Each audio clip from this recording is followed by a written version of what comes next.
This just in.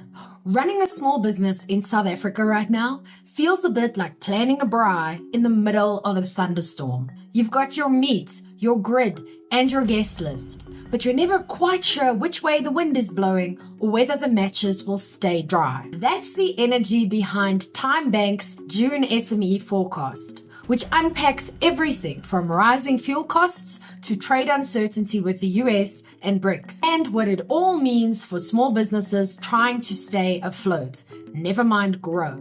Here's the good, the bad, and the we'll get back to you after the summit. Fuel, finance, and a national budget that's light on the details.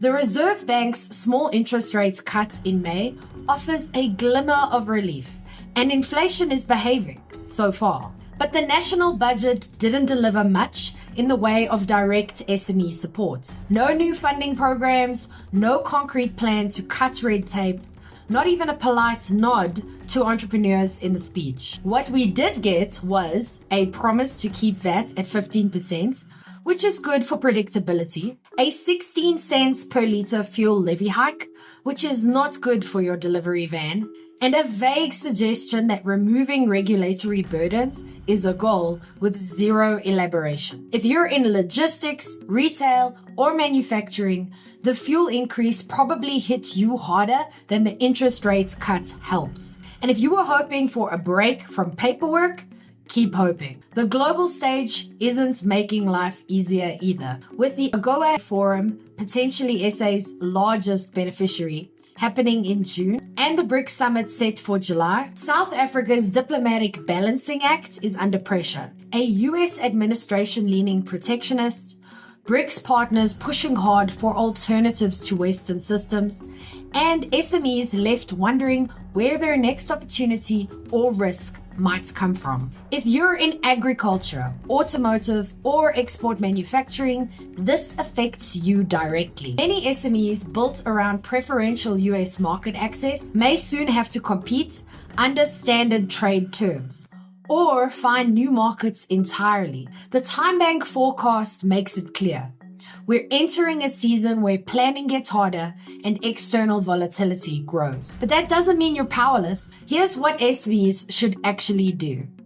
As a duct tape marketing strategist and StoryBrand certified guide, I'll always advocate for one core principle. When the world gets noisy, double down on what you can control. Here's a quick plan to keep your business moving even when policy isn't. First, audit your cost messaging. With fuel prices rising, don't let your customers feel confused or blindsided. Be transparent about price changes. Frame them around value, not just cost. Number 2, tighten your positioning. In uncertain markets, people buy from businesses they understand and trust. Is your messaging clear enough for someone to repeat it after one read-through? Number 3, simplify your systems. Geopolitics might shift weekly, but your marketing system shouldn't. Streamline how you generate leads, talk to customers, and convert sales, so your business can run even when the news cycle spins. Want to stay grounded when everything else feels wobbly? Uncertainty isn't going anywhere, but clear, consistent marketing is still one of the most powerful tools you have. Start by fixing your message. Download my free 5-minute marketing fix, a printable one-pager that helps you write a sentence so clear your next customer won't need a summit to understand it. Grab it in the description below or at strategicmarketingtribe.com/fix. And if your business feels like that stormy braai, just remember it's not about perfect weather. It's about keeping the fire going. But what about you? What's one part of your business you wish the government would actually fix? Drop it below and we'll tackle what we can together. I'm Vicky Sidler from the Strategic Marketing Tribe, and I post helpful news updates for small businesses every day.